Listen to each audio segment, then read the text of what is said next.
what's wild? Toxic people don't just find you by accident. They don't randomly stumble into your life. You're actually pulling them toward you, like a magnet. I know that sounds crazy, maybe even hard to accept, but stay with me, because what I'm about to explain is going to completely change how you see yourself and the people around you. There's something you do every single day. You do it automatically. You don't even notice it. And it's like putting a giant invisible sign on your forehead that says, "Treat me like garbage, I'll allow it." That's the scariest part. You don't even know you're doing it. But here's the good news. Once I show you what it is, you can turn it off instantly, like flipping a switch. And when you do, toxic people won't just stop targeting you. They'll avoid you. Some of them will actually be scared to mess with you. So let's fix this now, because you deserve better. Way better. Part 2. Apologizing for nothing. The fastest way to lose respect. Let's talk real for a second. Do you say sorry a lot? Not occasionally. All the time. Someone bumps into you, you say sorry. Someone interrupts you while you're talking, you say sorry. Someone gets mad for no reason, you say sorry. Something goes wrong that clearly isn't your fault, and you still say sorry. Listen carefully. Every time you apologize when you didn't mess up, you're teaching people something dangerous. You're teaching them that you believe everything is your fault. You're telling them, "I'm the problem, not you." And toxic people love that. They are actively looking for people who already think they're the problem, because then they can blame you for everything and you'll accept it without resistance. Think about a dog that rolls onto its back and exposes its belly. That dog is saying, "I give up. You win." That's exactly what you're doing when you apologize for things you didn't do. Here's what you do instead. Next time you want to say sorry, but you know you didn't do anything wrong, stop. Close your mouth. Say nothing. If someone is waiting for an apology, let them wait. Stay calm. Stay quiet.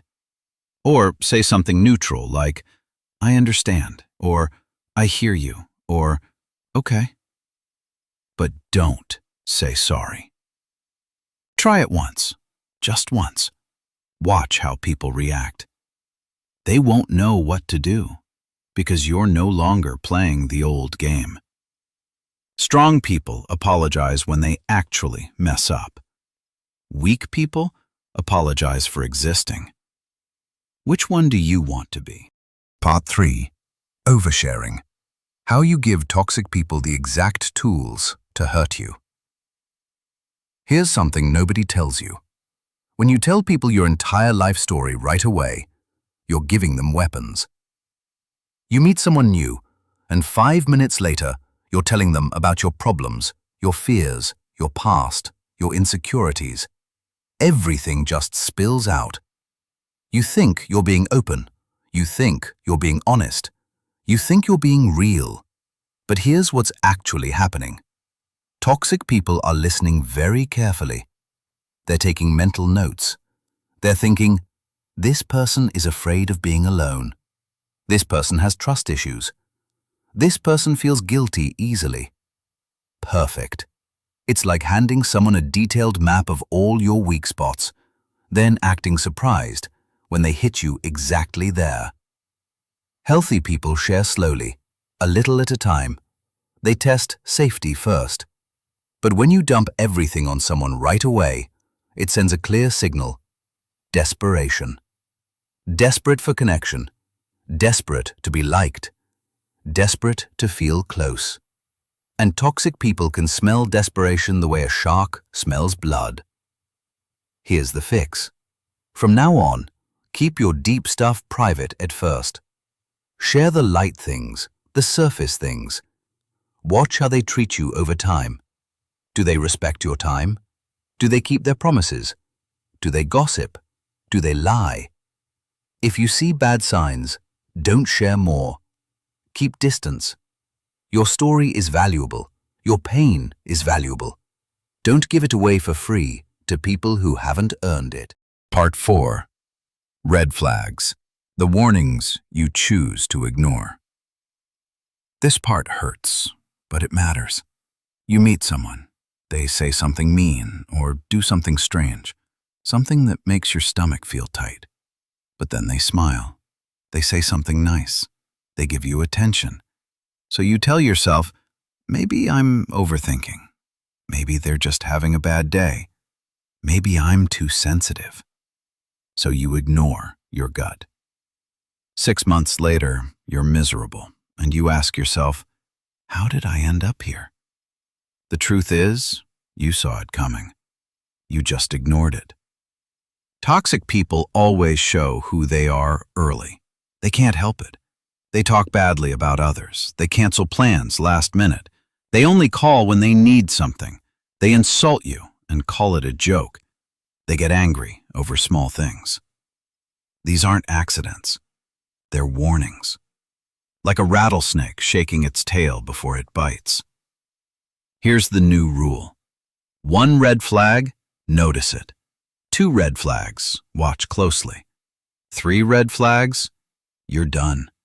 You don't wait for 10 red flags. You don't wait to be hurt. You quietly step back and protect yourself. Good people respect boundaries. Toxic people hate them. Either way, you win, because now you know the truth. Part 5. The big lie about being nice.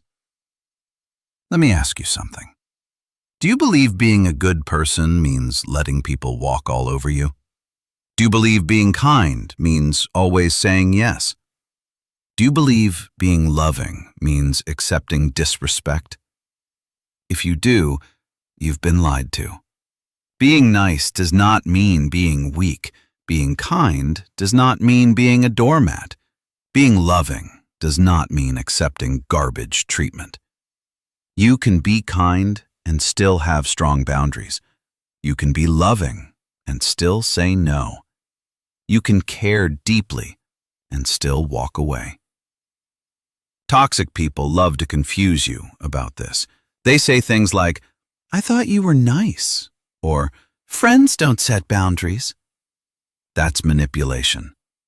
Here's the truth. The nicest thing you can do for yourself and for everyone else is protect your peace. Because when you're drained, used up, and miserable, you have nothing left to give to the people who actually matter. Protecting yourself is not selfish. It's necessary. It's healthy. Part 6. The strongest toxic magnet of all. Having no life of your own. This is the big one. You don't have hobbies. You don't have goals. You don't have dreams. Your life revolves around other people.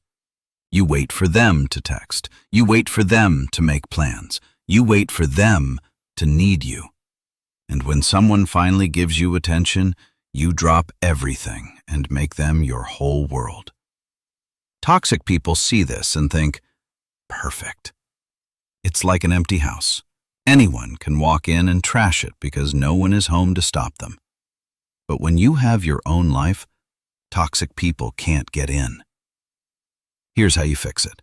Starting today, find one thing that's yours. Just one. Something you do for you. Not for approval, not for anyone else. Protect that time like it's gold, because it is. Then add another thing, and another. When your life is full, toxic people lose access. Busy, happy people don't attract manipulators. Part 7. Final Wake Up. Pick one thing from this video, just one. Do it this week. Watch how people change around you. Some will respect you more. Some will get confused. Some will leave. That's exactly what should happen. The toxic ones are leaving. The good ones are staying. And you're finally protecting the most important person in your life. You. If this helped you, subscribe. and go live like someone who knows they're not here to be messed with anymore. You've got this.